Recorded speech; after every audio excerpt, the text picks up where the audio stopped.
Okay, thanks, Jim, for the introduction. And I'd like to thank the organizers for organizing this conference several times over. And also everyone, the program committee and everyone who helps make FPSAC happen every year. So I'm happy today to tell you about a project I worked on with Florian Egner when we were both postdocs at LACIM in Montreal.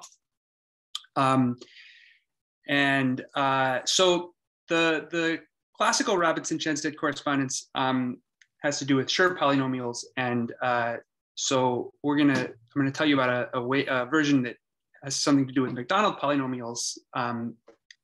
But in order to get there, you have to allow your algorithms to become probabilistic.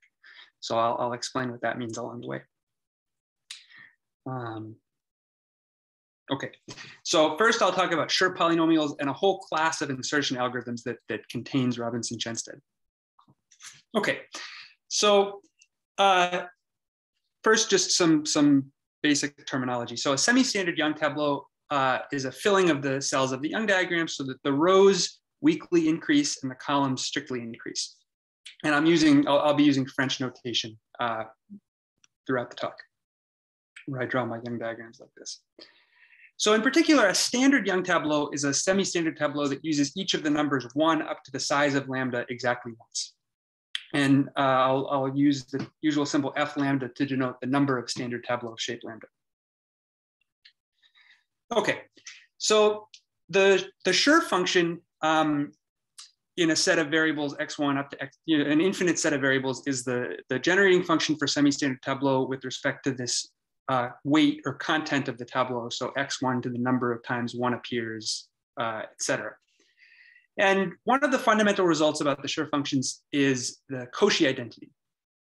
So this is a very classical identity that expands this infinite product in 2 sets of variables in terms of the Schur bases. And this identity has representation theory, meaning it has applications in probability. It's a very important classical result. So in particular, let's consider what happens if you take the coefficients of the square-free, monomial,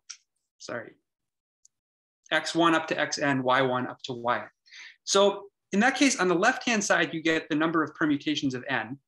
And on the right-hand side, you get the number of, so the coefficient of x1 up to xn in a Schur function is the number of standard tableau. So you get the sum of f lambda squared. So of course, we'd like to have a bijective proof of this identity here. And so the classical proof of this is the Robinson-Chenstedt correspondence. But rather than just present Robinson-Chenstedt, I'm going to present a much larger class of bijections between permutations and pairs of tableau. And so these appeared in Fomin's 1986 paper where he introduced the notion of growth diagrams. But I also will just mention, so Adriano Garcia recently sent me an unpublished paper from around the same time that he wrote with his student McLarnon, where he described these algorithms that I'm going to describe in basically exactly the same way. So he didn't have they didn't have the growth diagram perspective, but the description of the algorithms turns out to be almost the same. So it was interesting for me to see that. So, okay, so to define these algorithms, we need to think a bit about Young's lattice, the lattice of partitions ordered by inclusion. So for a partition lambda, let's let U of lambda be all the partitions that you can get by adding a single box to lambda. And D of lambda is everything you can get by removing a single box. So it's convenient to associate these sets with the, to associate U of lambda with the outer corners of lambda. So these are the blue boxes here that you can add. And D of lambda is associated with the inner corners, the red boxes that you can remove. Okay, so then we consider linear operators on the vector space spanned by partitions. So the up operator sends lambda to the sum of everything that's bigger than lambda by 1 box, and the down operator sends lambda to everything that's 1 box smaller. So these operators satisfy this nice commutation relation, du minus ud is equal to the identity. Now, the identity that we're interested in, this n factorial equals the sum of f lambda squared, is easily derived from this commutation relation. So it's basically a one-line proof. So you start with the empty partition, you apply u n times, and then you apply d n times.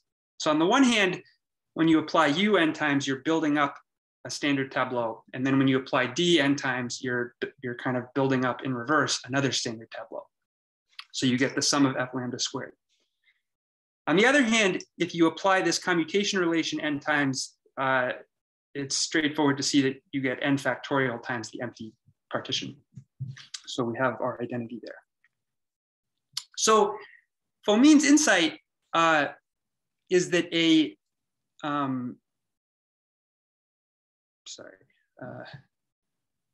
so Fomin's insight is that a bijective proof of the identity of the commutation relation can be turned into a bijective proof of this more complicated n factorial equals the sum of f lambda squared identity.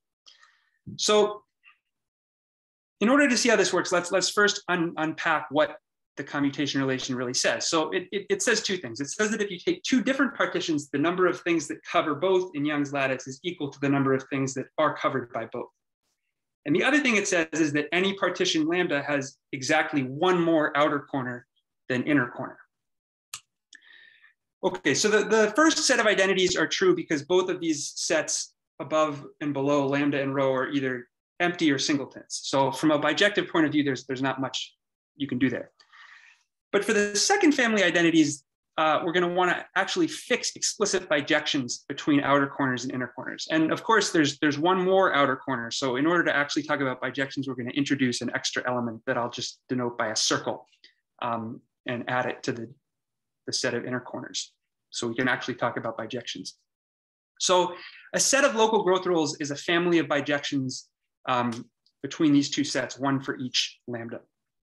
So there are two natural sets of local growth rules, F row and F column, and these are illustrated here. So F row sends each inner corner to the outer corner in the next row, and then it sends this extra element circle to the box in the first row.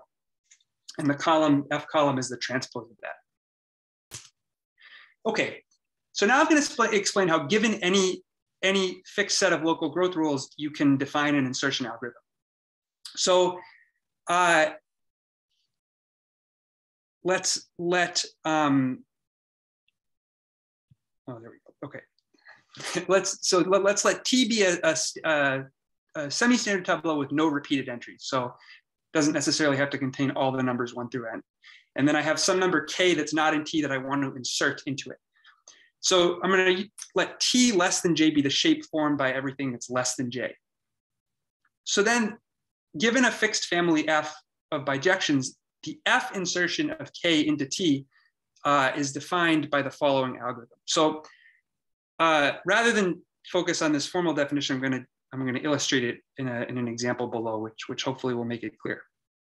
So I'm going to start with this tableau here, and I want to insert the number 4 using a family of local growth rules that contains the following 3 bijections. Okay, so I start with my tableau and I want to insert the number 4. So what this initial insertion step is telling me to do is look at everything that's strictly less than 4. So that has shape 2, 1. So then I'm supposed to go into my table of bijections and say, okay, where does the circle go for this shape? Well, it goes to this box right there. So the 4 is going to be inserted there, and it's going to bump the 6. So we're going to have to put the 6 somewhere else.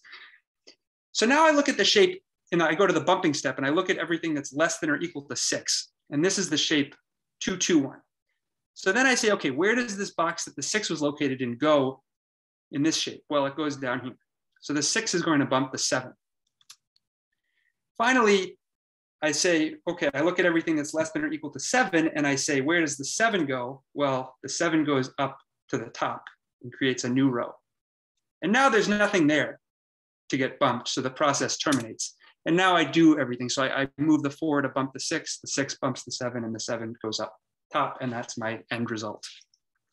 Okay.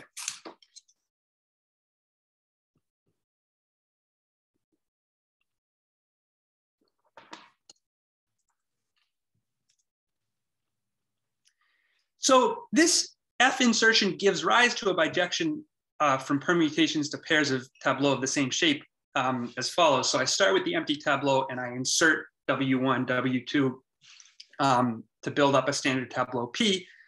And then I record which box was added at each step at the ith step with the number I.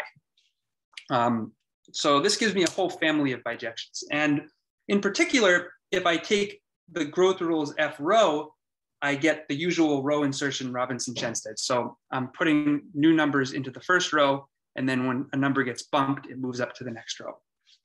And the column insertion comes from this F column family. So Fomin proved using the perspective of growth diagrams that all of these RSFs have this symmetry property, that inverting the permutation corresponds to flipping the pairs. Okay, and then, so Robinson-Chenstead was extended by Knuth to a bijection involving between non-negative integer matrices or bywords and pairs of semi-standard tableau, which bijectively proves the full Koshi identity. And both of these, RSK and the special case RS, have had tons of applications to combinatorics, representation theory, algebraic geometry, probability. They're very interesting objects in their own right. Okay.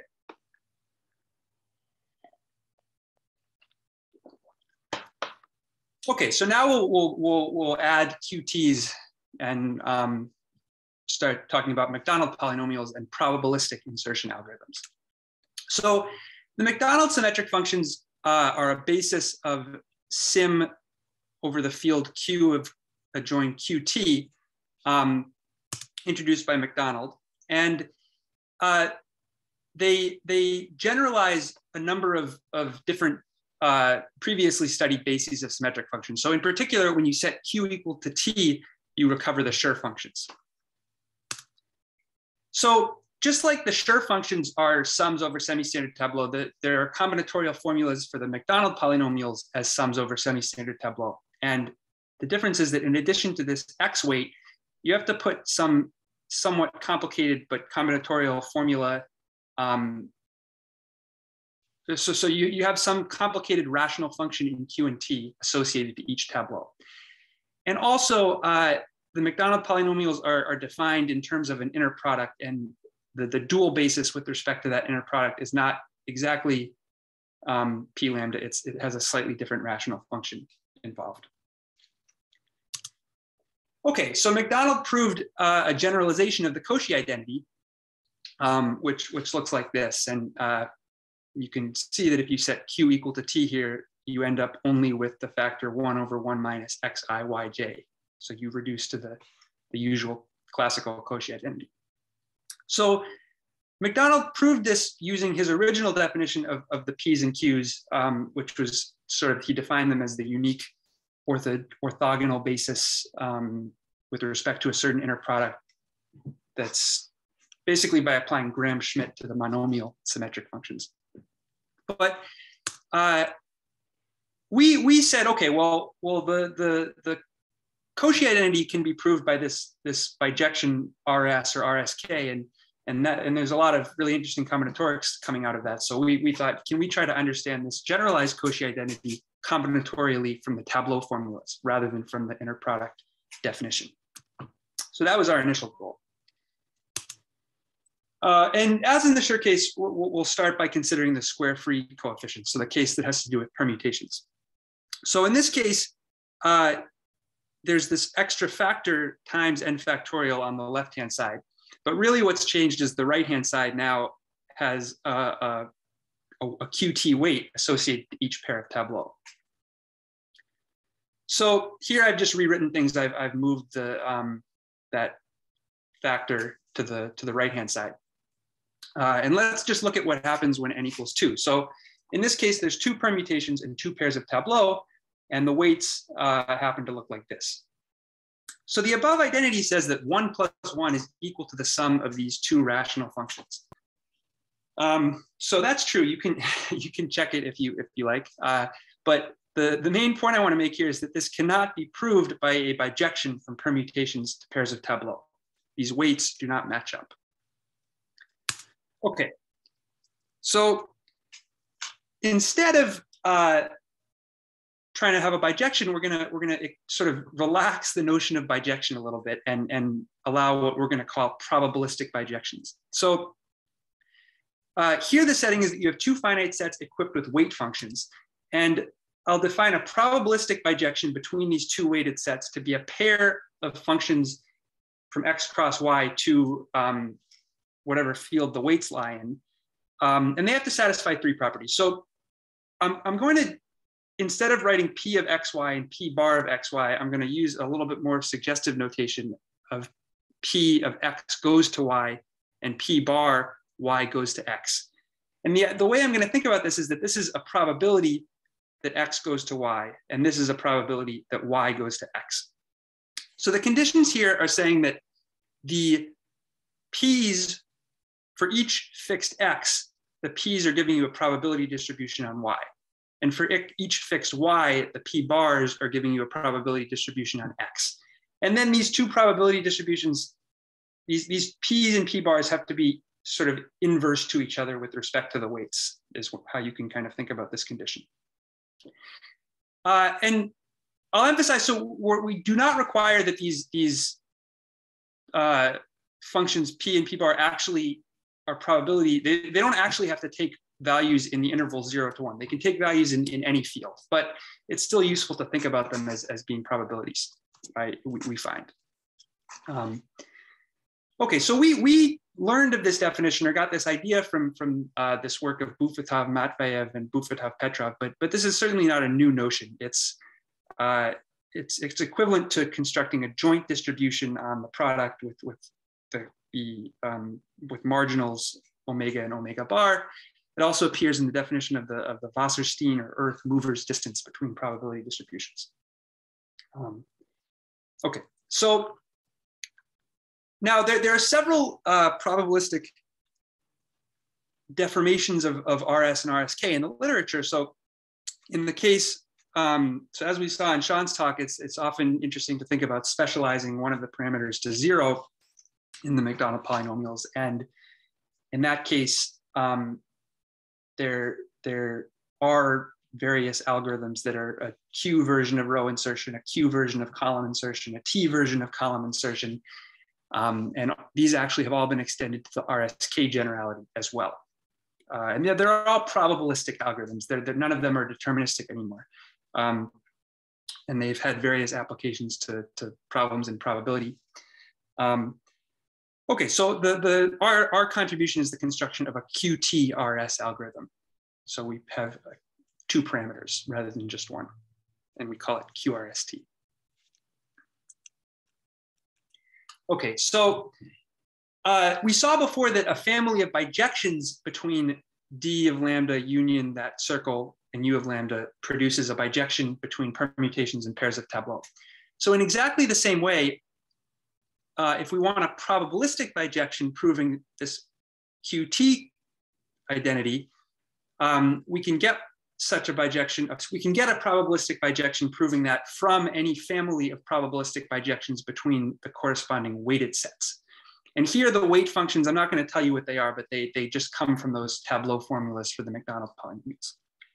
And the idea is going to be exactly the same, that P lambda of circle to nu tells me when I'm inserting something new, what's the probability of going to any given outer corner. And then the P lambda of mu to nu tells me about the probability of bumping to various places. Okay. So now I'm going to tell you what the probabilities that we defined actually are. So first we need some more terminology about Young diagram. So for a cell in a Young diagram, the arm length is the number of cells directly to the right in the same row, and the leg length is the number of cells strictly above in the same column. And then the hook length is the arm length plus the leg length plus 1 for the cell itself. Okay, so this is really the key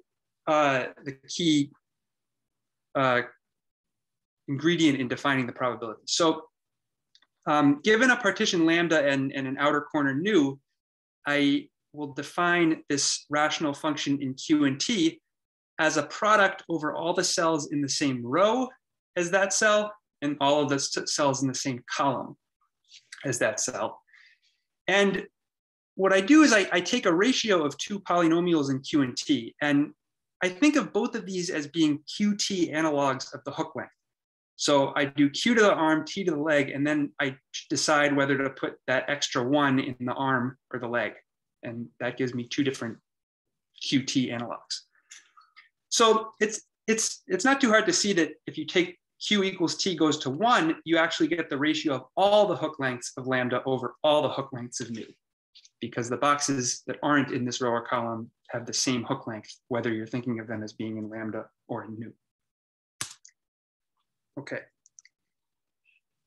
So here's the definition of the probabilities. So it's maybe not so important.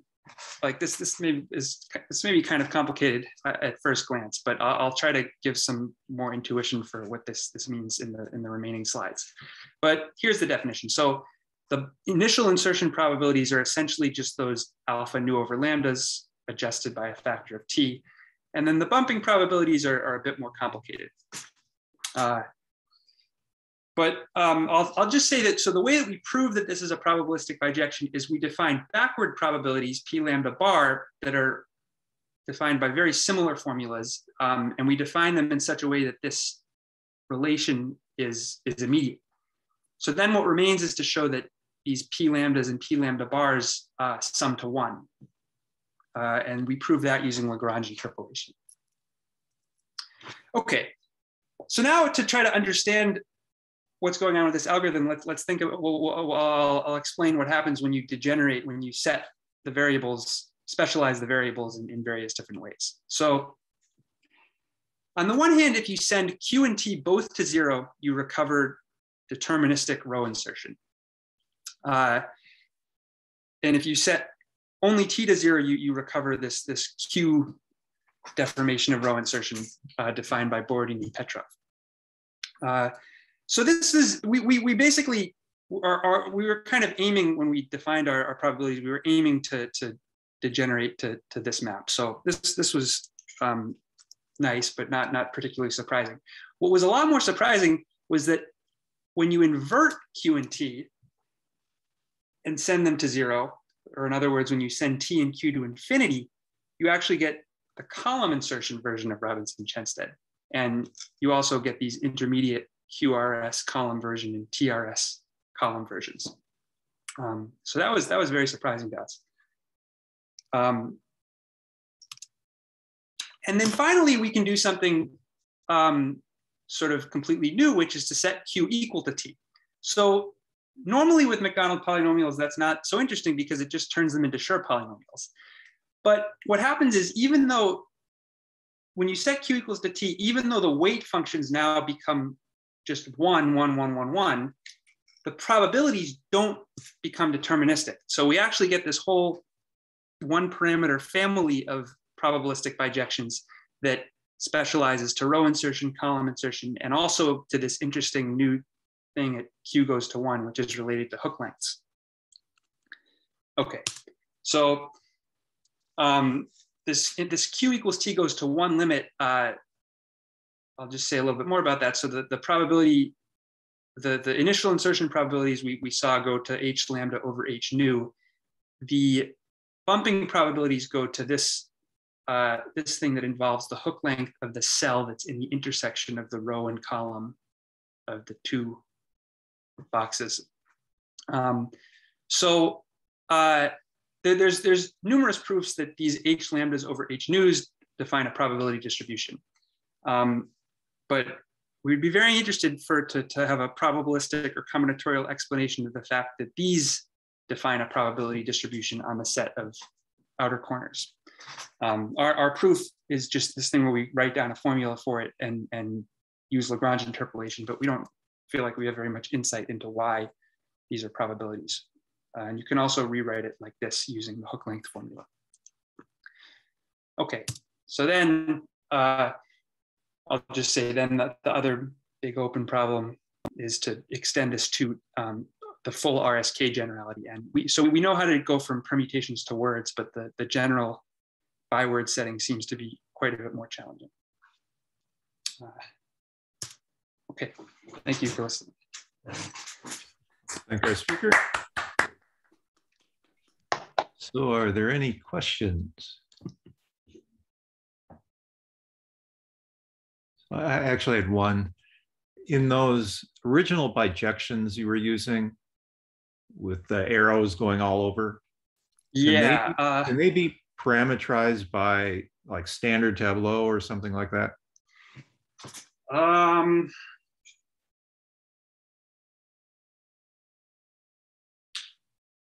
Not that I know of. I haven't really thought about trying to parameterize that. Okay. Yeah. So you just start by defining these bijections in any way you want to. Yeah. Okay. Any other questions? I actually have a question related just to this last question. Okay. So usually these two directions, if you think about it the right way, you can define one of these generalized bijections, and this is actually the question. Is this generalized bijection that you have on this slide basically a combination of row insertion and column insertion in the sense of Birch correspondence? And by that, I mean, you start somewhere in the middle, and maybe above the middle, you do row insertion, and below the middle, you do Birch correspondence. Who is speaking? Who is asking the question? Just out of curiosity. Oh, the host. Oh, Dan. okay. Oh, okay. Yeah. I mean, I guess I kind of think of them as being everything in this class is some sort of interpolation between row insertion and column insertion, but I don't. I mean, things can really jump all over the place. Like the row insertion and column insertion have this sort of directionality that you're always moving in one direction when you do the bumping. But yeah, I don't really have a way to think about any of the other things in the family, and I don't know that they've really been studied much. The reason I'm asking this is once you move to the min plus or max plus algebra, I know a family of generalized bijections which exactly reduces to this. So you sort of start in the middle of your partition, and above you do Birch and below you do row, or the other way around. Oh, yeah. That's very interesting. I would be very curious to see that. Yeah, maybe we can talk afterwards. Yeah. So there's something in the chat. Zach has raised his hand, apparently virtually. Yeah. I was hoping to ask for the RSK generalizations, right? There are probabilistic generalizations that don't quite capture Q and T, correct? So there are ones that capture either Q or T. Yeah. Yeah. And I guess I'm wondering, do they have like qualitatively different behavior? Like, can you point to where the extra information lives or give some sort of flavor about how they differ? Yeah, so they're actually quite different. The T RSK is defined in terms of growth diagrams. So they kind of have this growth diagrams. They have this sort of way of probabilistically building up growth diagrams. And we've thought a bit about how to try to put a Q into that, but it seems we couldn't figure out a way to do it. The QRSKs are defined kind of using these like Q binomial coefficients. So like there's, yeah, you just sort of write down like, basically the idea of the Q row insertion is that when you bump a bunch of things out of one row, you put some of them in the next row and some of them stay in the same row. And the probability for each of those outcomes is determined by some Q binomial coefficient. So they're sort of completely, yeah, they're very different behaviors. And maybe it's just too much to expect that there should be a common generalization of both. Maybe that's hopeless. But I think, well, yeah, I don't know. Okay, great. I guess we're out of time. So let's thank our speaker again.